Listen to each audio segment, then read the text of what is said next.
Watching Estelle's reaction to the end of the first game was gut-wrenching as she comes to terms with the fact that her beloved Joshua has run away. Scheherazad's comment to Estelle's father was brutal and accurate. This poor girl had been horribly mistreated, and it's a miracle from Adios herself that Estelle didn't give up. Thankfully, there was a constant hope on her part that kept Estelle moving forward step by step, moment by moment, battle by battle. She was the guiding light in the darkened skies of Liberl.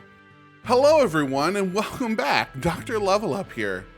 After 60 hours, countless boss battles, a touching love story, I am so excited to tell you all of my thoughts about The Legend of Heroes Trails in the Sky SC.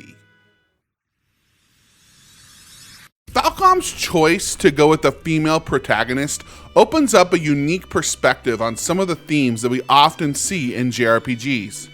We see love, betrayal, the desire to never give up, optimism, facing reality, and really the possibility of death and so much more.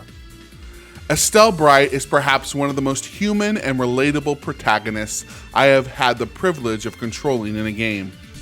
Her responses come across as genuine and so well written. The added benefit of an incredible soundtrack and character portraits to show facial expressions elevates the experience even further.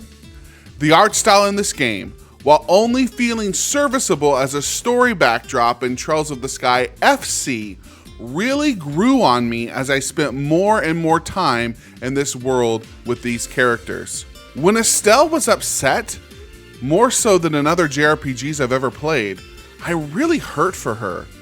Perhaps the only other character I've truly felt this way about before was Ichiban Kasuga from Yakuza Like a Dragon.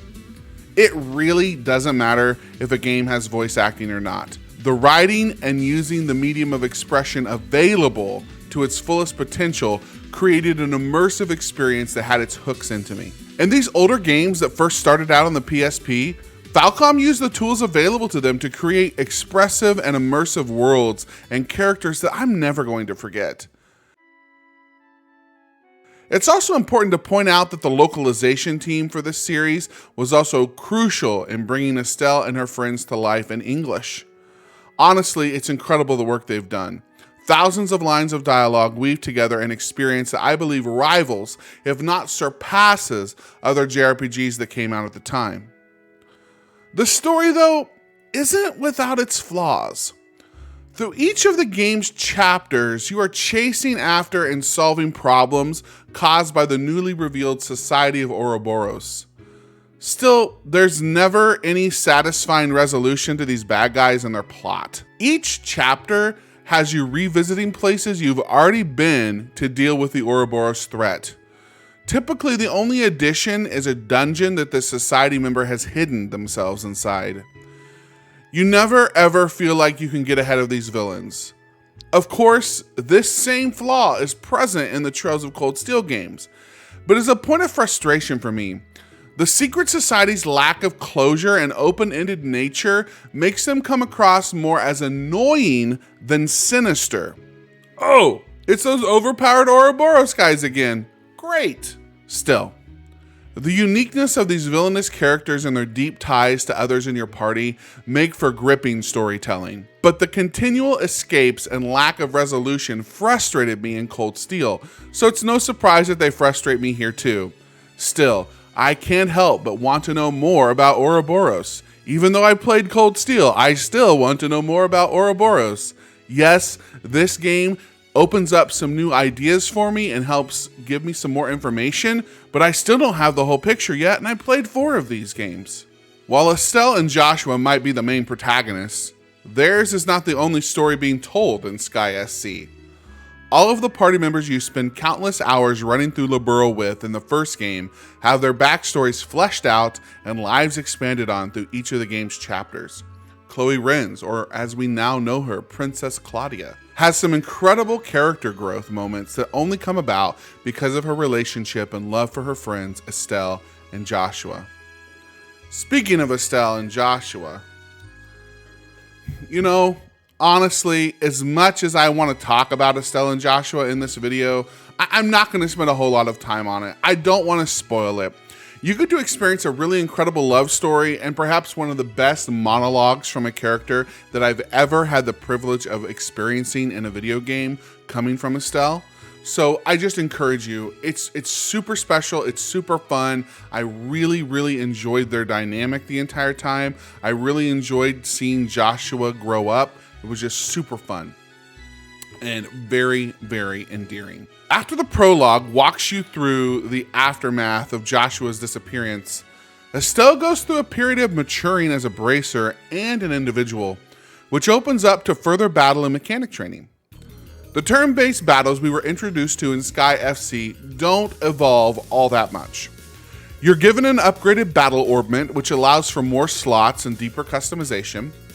You can also expand each slot to a level 4 orbment, requiring you to grind even more Sepith.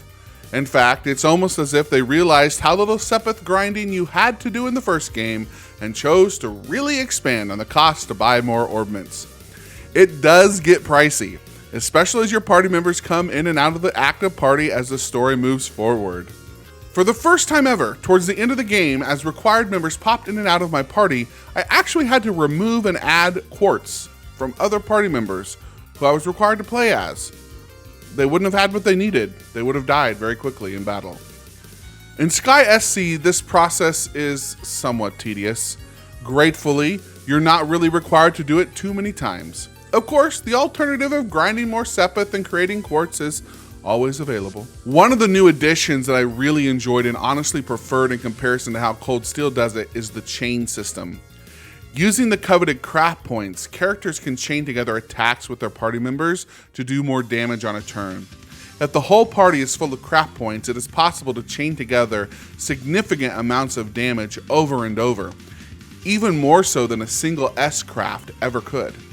You can devastate groups of enemies this way. It's the perfect move against stronger normal enemies and bosses. And you know what? There's just something extremely satisfying about the combat. Building out your characters with the right combination of orbments and accessories, and unleashing absolute devastation on your foes. I was able to put together a team that was able to go toe-to-toe with the final gauntlet of bosses and the final boss at the end of the game with no team wipeouts. It was very satisfying. I will tell you that unlike the first game, I ran into the same bug multiple times.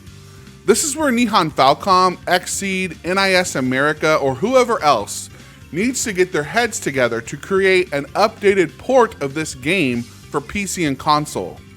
The bug happened whenever I would turn in local quests at the guild, whichever guild branch I was at. It happened at multiples.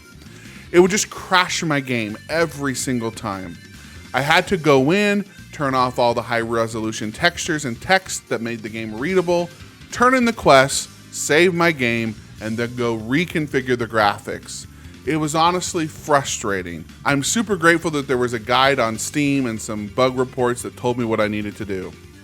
I never knew which guild quests would cause this issue, so it would just save every time after I turned in a quest. I think it had to do with the fact that I was playing the game in 4K, but be sure and save before and after turning in quests.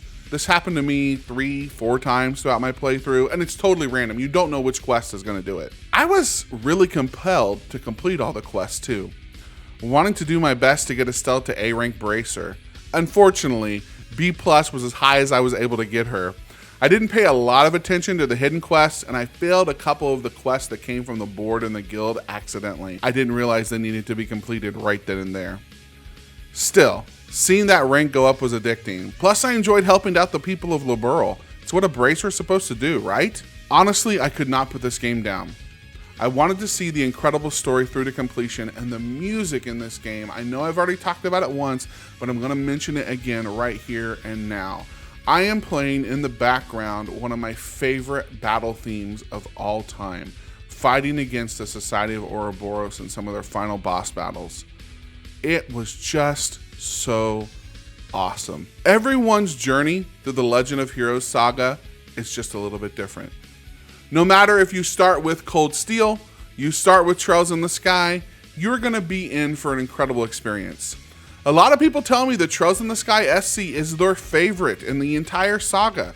So if you're one of those people, let me know down in the comments below. If you decide to pick up this game because of my review and some of my hype about it on Twitter and social media and on YouTube, let me know that you picked it up. That would really, really excite me.